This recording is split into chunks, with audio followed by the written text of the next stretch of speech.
Desde una perspectiva superficial, la adicción puede parecer simplemente una cuestión de voluntad, un comportamiento destructivo que una persona debería poder controlar si realmente quisiera con suficiente determinación. Pero esta forma de verlo no solo es simplista, es profundamente errónea. Carl Jung, uno de los grandes exploradores del alma humana, comprendió que detrás de cada adicción hay una historia no contada, un vacío existencial, una fractura invisible entre quienes somos y quienes deseamos ser. Jung no veía la adicción como un simple fracaso moral, sino como un intento fallido, pero profundamente humano, de alcanzar algo sagrado. Para él, el adicto no era alguien débil o vicioso, sino alguien que había perdido el contacto con su centro interno, con esa fuerza vital que da dirección y significado a la existencia. En palabras que a menudo se atribuyen a Jung, ningún adicto sana, a menos que encuentre una experiencia espiritual. Esta frase resume brillantemente la idea de que el problema central no es la sustancia, el comportamiento o la dependencia en sí, sino lo que esa dependencia representa dentro del individuo, una búsqueda desesperada de una conexión más profunda con la vida.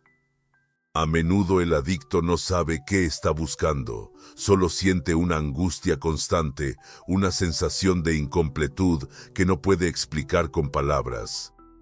Esa ansiedad los impulsa a buscar alivio, aunque solo sea momentáneo en algo externo. Alcohol, drogas, sexo, juego, comida, tecnología. La sustancia o el comportamiento se convierten en un sustituto simbólico de lo que realmente anhelan. Significado, unidad interior, una relación significativa con algo más grande que ellos mismos. Pero el alivio que encuentran es efímero. Alivia durante unas horas, tal vez unos días, pero luego la insatisfacción original regresa con mayor intensidad.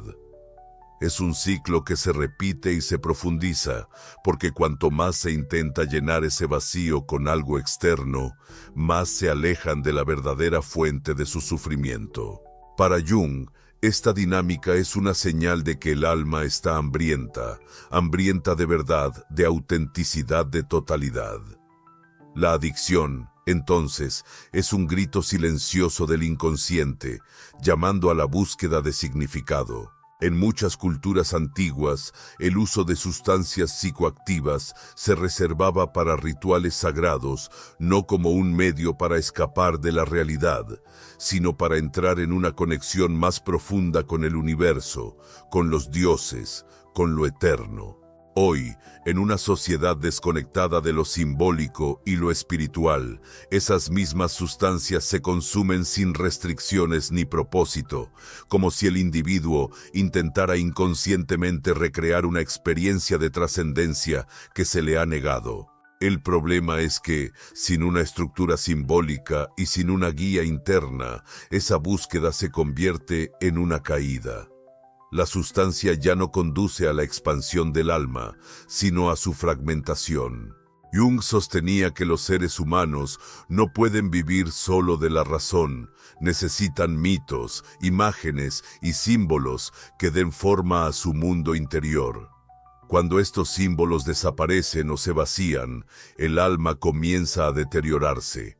Y cuando el alma está enferma, busca sanación de cualquier manera posible. La adicción, en este sentido, es una forma torpe pero legítima de buscar un remedio para ese dolor invisible. Por eso Jung fue tan influyente en los primeros días de programas como Alcohólicos Anónimos. Bill Wilson, su fundador, se inspiró en una carta de Jung en la que el psicólogo explicaba que el verdadero antídoto contra la adicción era una transformación espiritual. No se trataba de imponer fuerza de voluntad o seguir reglas estrictas, sino de permitir que algo nuevo naciera dentro del individuo, algo que diera sentido a su existencia, algo que lo reconectara con su centro perdido. Desde esta perspectiva, la adicción no es simplemente un hábito que corregir, es un signo, es el síntoma de una crisis del alma, y como toda crisis, también contiene una oportunidad, la posibilidad de ir más allá de la superficie, de mirar hacia adentro y comenzar un viaje de autodescubrimiento. Jung no hablaba de curar al adicto en el sentido médico tradicional, sino de ayudarlo a encontrar lo que había estado buscando en el lugar equivocado. Su tarea no era solo dejar la sustancia, sino redescubrirse a sí mismo.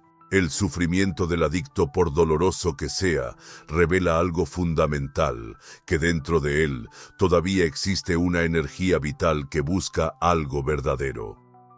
Aún hay un latido de esperanza por la trascendencia, incluso si está cubierto por capas de miedo, confusión y culpa. Esa esperanza es lo que hace posible la transformación. No es el castigo lo que cambia a una persona, sino el sentido. El sentido solo surge cuando se toca fondo y se comienza a ver la vida desde otra profundidad. Muchos adictos describen una sensación de vacío que no pueden nombrar. Es como si faltara algo, aunque no puedan decir exactamente qué. Jung entendió que lo que falta es la totalidad de la psique, la integración de todas las partes que han sido rechazadas, olvidadas o reprimidas. Lo que el adicto desea en realidad no es la sustancia en sí, sino lo que representa: consuelo, poder, pertenencia, amor, redención. En el fondo, buscan reconectar con una parte esencial de sí mismos que se ha separado por el dolor o el trauma. Aquí radica una idea central: la adicción como símbolo. En el mundo de Jung, los síntomas no son simples fallos del organismo, son mensajes, manifestaciones del inconsciente que desean ser escuchadas. La adicción habla un lenguaje que no es racional, pero que tiene un significado profundo. Nos dice que algo dentro de nosotros está desequilibrado, algo que necesita ser integrado, comprendido, aceptado. No para justificar un comportamiento destructivo, sino para revelar su origen y desde ahí abrir el camino hacia una verdadera transformación.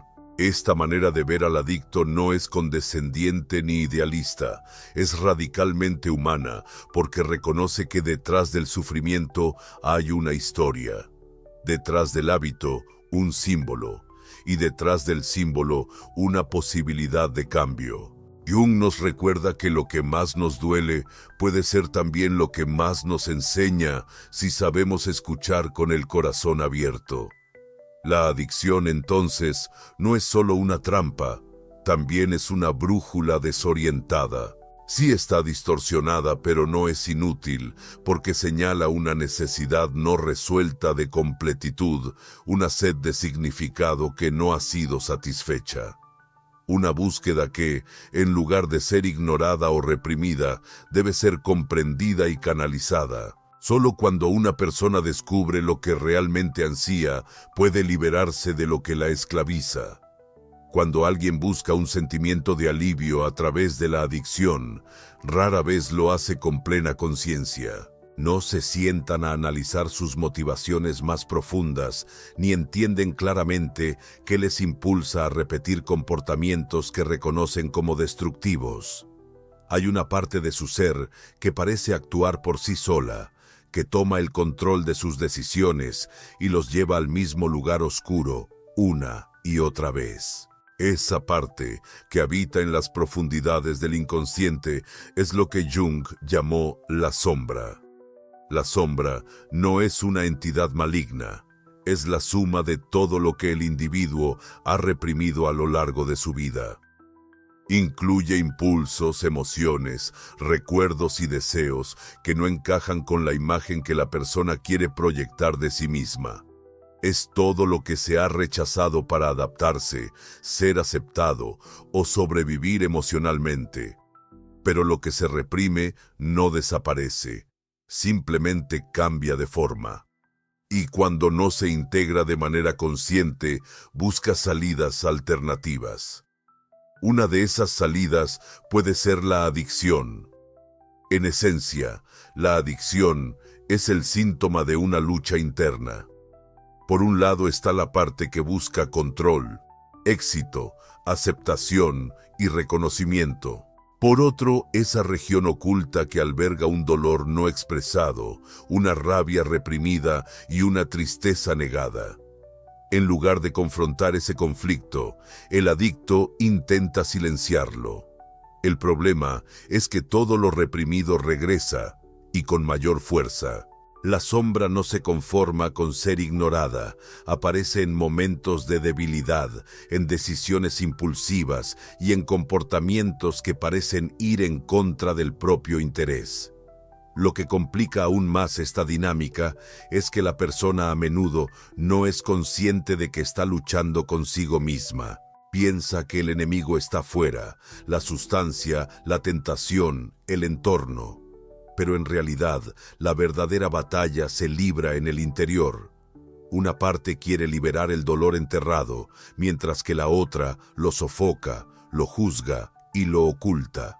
Este conflicto interno genera una tensión constante, una ansiedad que parece no tener un origen claro, pero que poco a poco desgasta a la persona. Muchos adictos, incluso después de intentar abandonar la sustancia, se sienten vacíos, irritables o deprimidos. No entienden por qué siguen sintiéndose mal si ya han dejado el hábito. La razón es que la raíz del problema no está en la sustancia, sino en lo que ayudó a silenciar. Mientras la sombra permanezca oculta, seguirá generando síntomas. E incluso si la forma de la adicción cambia, del alcohol al trabajo, del sexo a la comida, de las drogas a las redes sociales, el patrón se repetirá. Integrar la sombra no es un proceso sencillo ni rápido. Requiere valor, sinceridad y un profundo deseo de entenderse a uno mismo. Es mirar en el espejo sin filtros, aceptar partes de uno mismo que han sido despreciadas o temidas.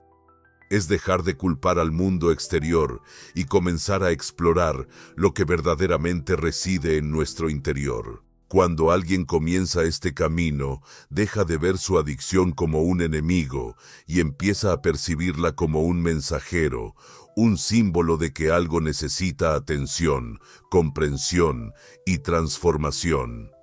Esta perspectiva no exime al individuo de responsabilidad.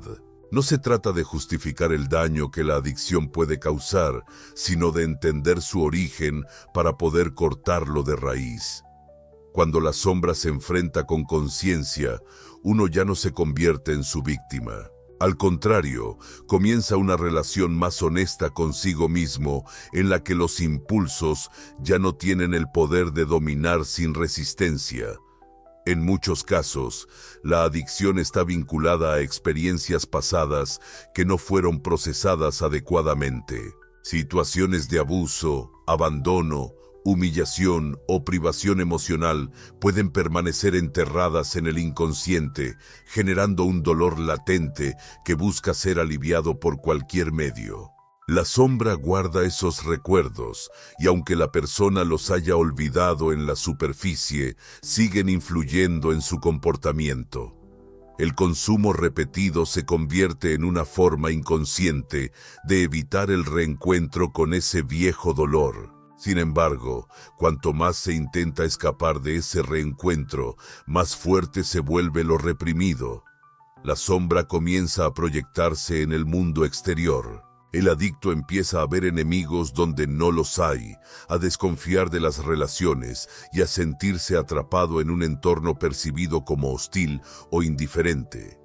En esa percepción distorsionada, el ciclo se intensifica.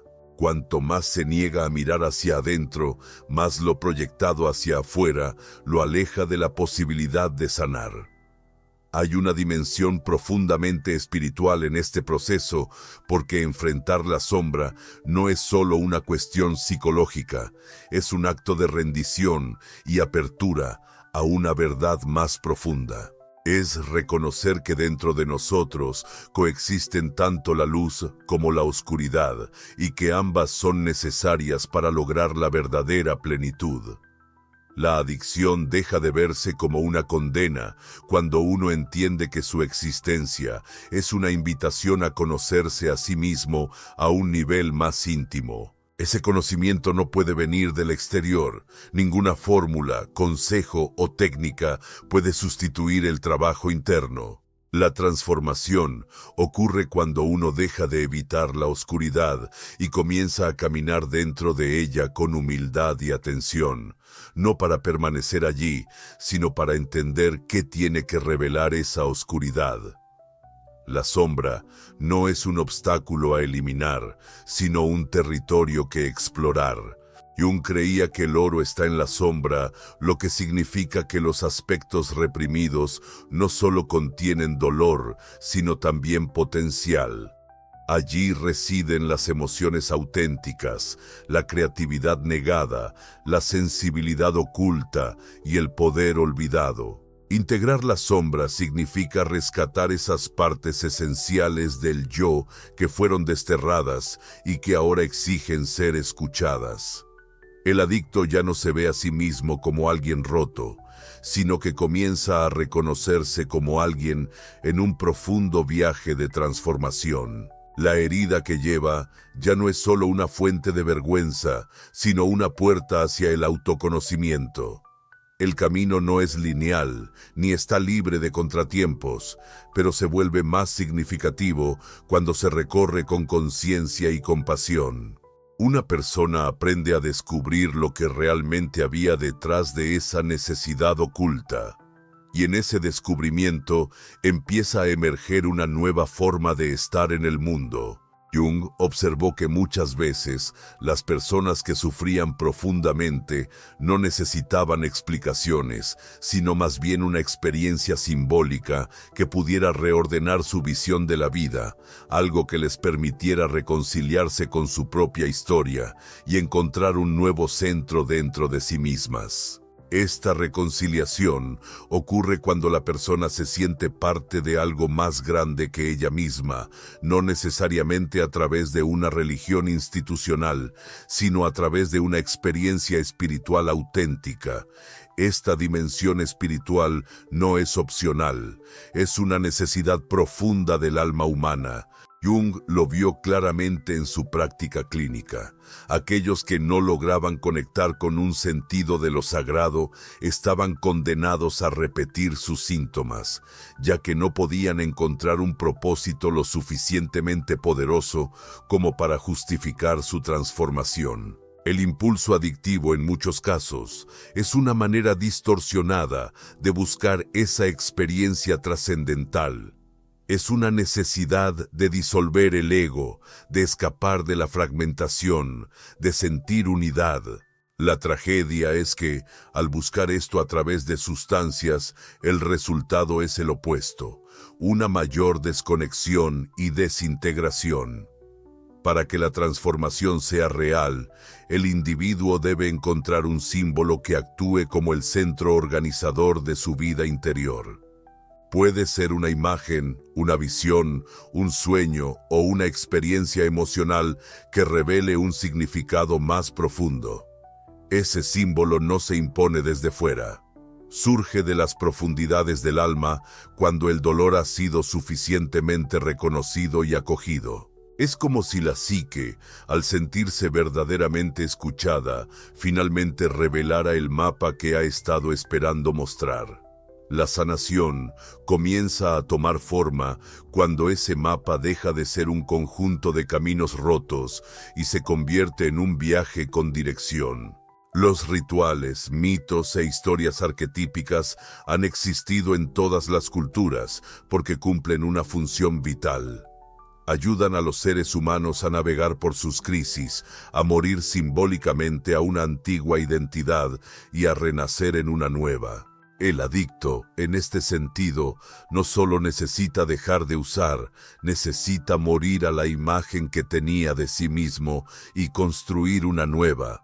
Y esa muerte simbólica no se logra a través de la fuerza de voluntad, sino mediante una profunda entrega al proceso interno. Cuando esa entrega sucede, los símbolos comienzan a hablar, el fuego deja de ser solo destrucción y se convierte en purificación, la oscuridad deja de ser solo una amenaza y se convierte en un espacio fértil donde la verdad comienza a germinar.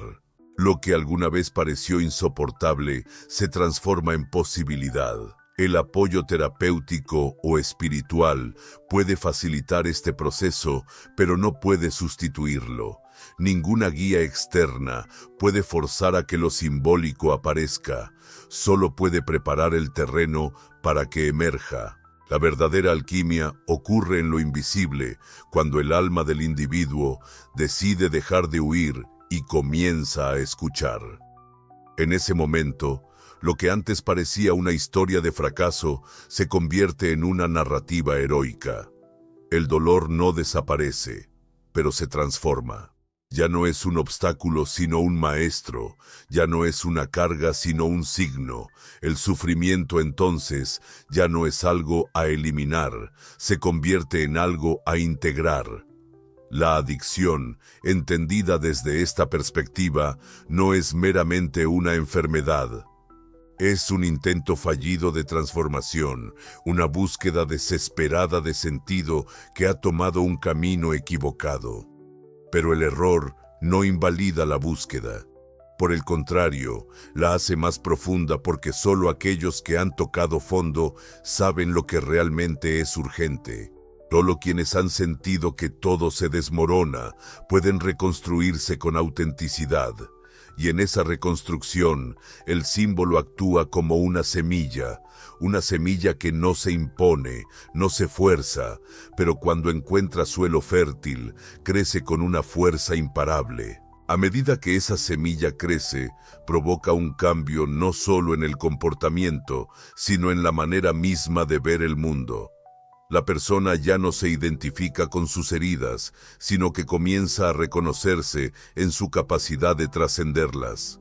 Ya no busca anestesia, sino presencia. Ya no desea desaparecer, sino participar activamente en su propio destino. Y esa participación lo transforma todo, porque lo que antes se experimentaba como sufrimiento, ahora se entiende como una iniciación. El adicto deja de ser un sujeto pasivo atrapado en un ciclo y se convierte en el protagonista de un profundo viaje hacia la plenitud. Es en ese viaje donde el dolor se convierte en sabiduría, donde la sombra se transforma en aliada y donde lo simbólico abre la puerta a una espiritualidad que se vive, no que se teoriza. Una espiritualidad que no niega el cuerpo, que no escapa del mundo, sino que lo habita con mayor profundidad. La sanación, entonces, no es un regreso a un estado anterior. Es la emergencia de algo nuevo, algo que no existía antes y que solo pudo nacer porque el alma atravesó el abismo. El símbolo no es un adorno intelectual. Es la clave para abrir una realidad más amplia. Una realidad en la que el ser humano, al comprenderse a sí mismo, se reconcilia con su historia, con su dolor y, en última instancia, con su propia posibilidad de libertad. Cuando el símbolo ha echado raíces, la vida comienza a reorganizarse en torno a una nueva comprensión. Ya no se trata de controlar la vida o evitar el dolor, sino de aprender a habitarlo con conciencia. El vacío que antes se sentía insoportable revela su verdadero rostro. No era ausencia, era espacio. Un espacio donde algo real podría crecer. La adicción con toda su oscuridad se convierte en el lenguaje imperfecto de un alma que anhelaba ser escuchada. Y cuando esa escucha se vuelve profunda, auténtica y libre de juicios, la necesidad de escapar se desvanece. El viaje hacia la plenitud no exige perfección, Pide honestidad, la capacidad de mirar hacia adentro y no apartar la mirada. La sanación no consiste en olvidar lo que se vivió, sino en comprender que incluso en el sufrimiento había una semilla de verdad. Carl Jung no ofrecía respuestas simples, ofrecía caminos para que cada persona pudiera encontrar el suyo. Porque en su esencia, cada adicción es un grito de significado y cada sanación es una reconciliación con el misterio de estar vivo. Justo ahí, en el punto exacto donde el dolor ya no necesita explicación, comienza la verdadera libertad.